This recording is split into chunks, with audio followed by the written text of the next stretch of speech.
continuación vamos a leer de la nueva enciclopedia temática, en su tomo 5 del campo, vestido, construcción, metales y alimentación.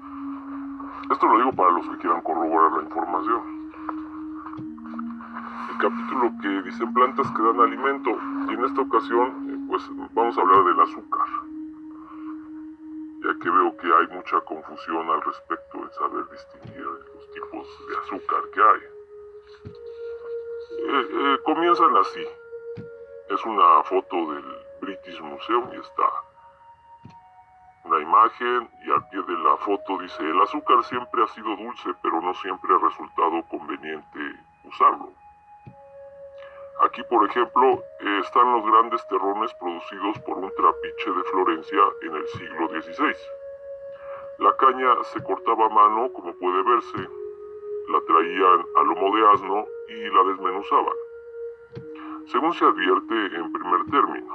Luego iba a parar a la tolva de la izquierda para que triturase una máquina, o para que la triturase una máquina accionada por una rueda hidráulica. Después grandes prensas de mano exprimían el zumo, que pasaba a unos calderos donde hervía lentamente con el calor del fuego de leña. Finalmente se vertía el jarabe sin purificar en moldes con forma de colmena para obtener los grandes trozos de azúcar de la derecha. Se usaba también, o se usaba para preparar medicamentos. Esto nos dice el pie de foto o el texto que está debajo de la imagen. Dice: la planta que da el azúcar en los dulces tallos de una hierba tropical se halló uno de los alimentos más importantes. Si no hubiera podido ir a la India en los tiempos de Julio César, habría hallado probablemente niños que mascaban caña de azúcar como hacen hoy en todo el mundo tropical, donde es el más barato de los caramelos. Pero a pesar de su antiguo linaje, el azúcar, tal como se le conoce hoy en finos cristales o en polvo, era casi desconocido. Aún en tiempos de Shakespeare.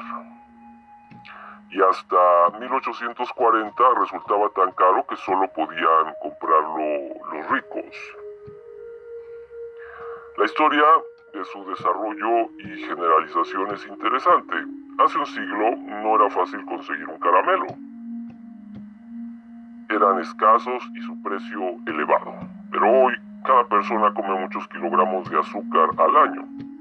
Y la producción normal del mundo es de unos 40 millones de toneladas.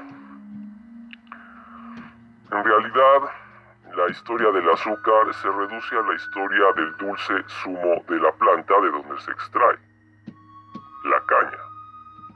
Durante siglos, los únicos extractores de azúcar fueron los chiquillos de la lejana India, que chupaban sus duros tallos. Pero las máquinas y la química han transformado el acto de mascar una hierba dulce en una de las industrias más importantes del mundo. Todo empezó cuando el café, el té y el chocolate se convirtieron en bebidas cotidianas de la gente común. Y eso ocurrió mucho después del tiempo de las elegantes cafeterías y chocolaterías de Inglaterra y Francia del siglo XVIII. Solo eran clubes de gente adinerada, pero al popularizarse el consumo del café y el chocolate hicieron sentir claramente la necesidad de popularizar también el producto usado para endulzarlos. Fue entonces cuando el azúcar se abrió rápidamente camino y ocupó el lugar que le correspondía por propio derecho o por derecho propio. Como esa alta hierba era ya bien conocida, se explica que los europeos recurrieran a ella al buscar un producto endulzador. Siempre la habían cultivado en pequeña escala en la India y en otras regiones próximas al lugar, de origen en los bosques del Asia tropical.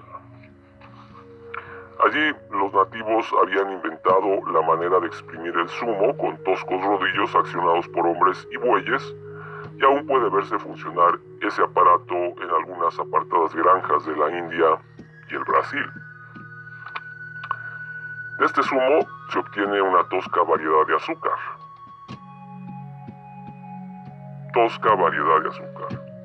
Pero ese azúcar era amarillo y lleno de melaza. Y como el mercado de las grandes ciudades exigía algo más refinado, su fabricación era y sigue siendo una industria local para la sencilla gente de los trópicos.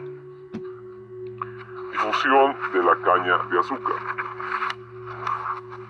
Los árabes introdujeron el cultivo de la caña en España en el siglo IX.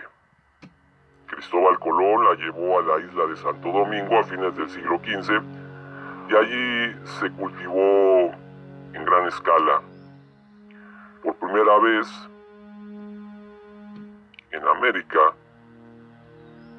Hernán Cortés la llevó a México en 1553 y en 1553 ya se realizaron los primeros envíos de azúcar a España. En el Brasil fue introducida por los portugueses en 1551 y de este país pasó pronto a las colonias francesas e inglesas del continente. La hierba llamada caña de azúcar. La planta que se conoce con el nombre de caña de azúcar se diferencia de la mayoría de las hierbas en que tiene un tallo macizo, casi leñoso. Su altura fluctúa entre los 2 metros y los 5 y lo corona un conjunto de hojas que se parece mucho a las del maíz común. Crece naturalmente en zonas calurosas y húmedas y solo tarda un año en desarrollarse. Luego los tallos se cortan al nivel del suelo y se les recortan todas las hojas. Como estas se dejan en el suelo para enriquecerlo de materia orgánica. Se convierten en uno de los mayores peligros para una plantación de azúcar. Es el peligro del fuego. Esas hojas contienen mucho azúcar. Y cuando se secan se vuelven sumamente inflamables. Un fósforo o un cigarrillo encendidos y caídos casualmente allí pueden provocar un incendio terrorífico. Y en muchas plantaciones se patrullan de noche los cañaverales para protegerlos de ese peligro. Cuando se han recogido esos resistentes tallos, se los arrastra al trapiche, que están siempre cerca de los campos, ya que las cañas cortadas no pueden conservarse durante mucho tiempo sin estropearse. Hay una máquina para cortar la caña en pequeñas secciones, cada una de las cuales, si se planta, produce una caña nueva al cabo de un año. Algunas de ellas se cortan así y se plantan, pero en su mayoría pasan por las máquinas que convertirán el dulce jugo de su tallo en azúcar. Las primeras máquinas solo son en realidad enormes rodillos que despedazan y aplastan la caña con una presión tan terrible que queda reducida a la pulpa llamada bagazo. Esta fuerte presión exprime la mayor parte del dulce zumo, que ahí ese zumo lleva muchas enzimas, proteínas, pero nunca puede extraerlo todo. Por lo tanto, el bagazo contiene aún algo de azúcar, a pesar del tratamiento químico usado para eliminarlo. El bagazo es todavía tan rico en zumo azucarado que arderá con la violencia de un cañaveral de azúcar. En otros tiempos este desecho se quemaba en las calderas del trapiche. ¿Se imaginan qué temperatura? Ninguna enzima soporta tanta temperatura, ya bien lo saben. Que no tenían otro combustible. En otros tiempos este desecho se quemaba en las calderas del trapiche, que no tenía otro combustible. Ahora el bagazo se le extrae casi totalmente el azúcar. Y se lo usa como alimento para las vacas y para hacer cartón. El zumo, que tiene cantidad de enzimas y proteínas y aminoácidos obtenidos de la caña y muchas hormonas de la planta también, Se transporta a inmensos tanques. Representa más del 90% del peso de la caña exprimida. Contiene muchas sustancias además del azúcar. Como ya lo mencioné, esto es experiencia propia.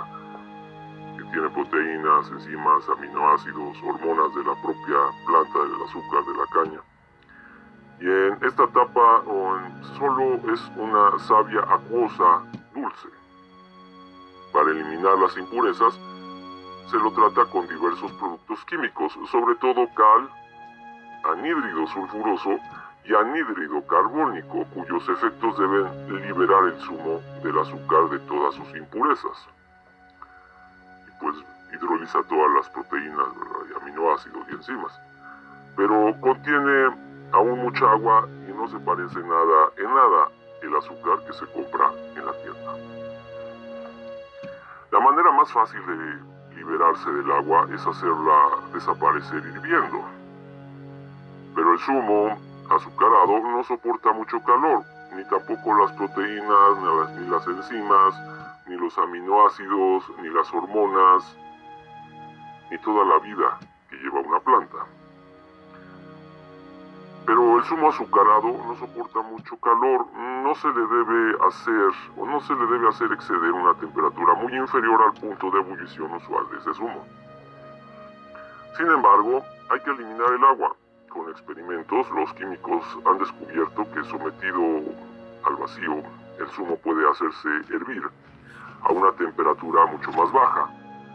Por eso, en todos los ingenios modernos, hay una serie de tanques de alto vacío unidos en un gran sistema de evaporación, y así el agua se hierve sin elevar el zumo a una temperatura demasiado alta.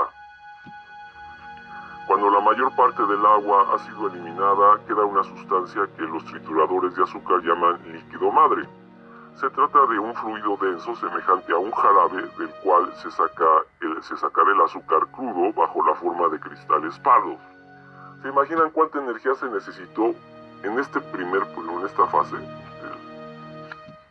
de la elaboración del azúcar? ¿Cuánta energía calorífica? Esa misma energía calorífica es la que tiene que hacer su cuerpo para desempaquetar todo el cristal de azúcar, ¿verdad? Muchas enzimas se necesitarían para transformar eso. Para que este líquido madre de sus cristales se lo hace girar en tambores calentados. Se trata de un fluido denso semejante a un jarabe del cual se sacará el azúcar crudo bajo la forma de cristales pardos. Para que este líquido madre de sus cristales se lo hace girar en tambores calentados que dan vueltas a tan enorme velocidad que los cristales del azúcar crudo se ven obligados a salir por un lado, mientras que el residuo, que casi todo de melaza pura, sale por otro. El azúcar crudo o moreno, como se le llama, se pone entonces en sacos o costales para enviarlo, y se necesita centenares de buques para llevarlo de los trópicos a las refinerías de azúcar.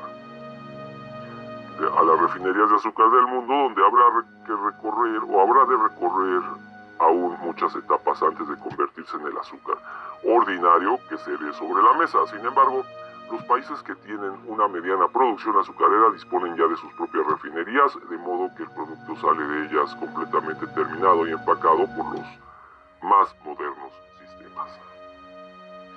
Antes de que el azúcar crudo haya sido sometido al proceso de refinación, algunas melazas se adhieren a cristales, o más bien se adhieren a sus cristales. Algunas melazas se adhieren a sus cristales, por eso es moreno. Por lo tanto, toda la masa de azúcar crudo se lava primeramente a fondo o se disuelve en agua pura, y luego se le da otro lavado en agua caliente y en ciertas sustancias químicas a fin de eliminar sus últimas impurezas. Entonces queda un jarabe blanco muy limpio. Se lo hace hervir y cristalizar en forma muy parecida a la manera como se cristaliza el azúcar crudo, pero entonces los cristales ya son blancos y relucientes, tal como se venden en las tiendas y almacenes de comestibles. Su pureza es casi del 100%. Naturalmente, todo esto se hace en escala inmensa. Los tanques, bombas, tambores, evaporadores y además maquinarias elaboran muchas toneladas de azúcar diarias. Máquinas especiales trituran los cristales para hacer azúcar en polvo. Otras llenan bolsitas de azúcar en lajas, lo cortan en terrones y lo empacan y sellan en cajones. Todo un ejército de niños que mascaran caña de azúcar no podrían extraerlo con la rapidez con lo que hacen las máquinas. Entre los principales países productores de azúcar de caña hay que citar a Cuba, Brasil, México, Argentina, Perú, Puerto Rico. Estos países tienen el clima cálido y húmedo necesario, el suelo adecuado y la mano de obra barata. Por lo tanto, producen una buena parte de las existencias de caña de azúcar del mundo.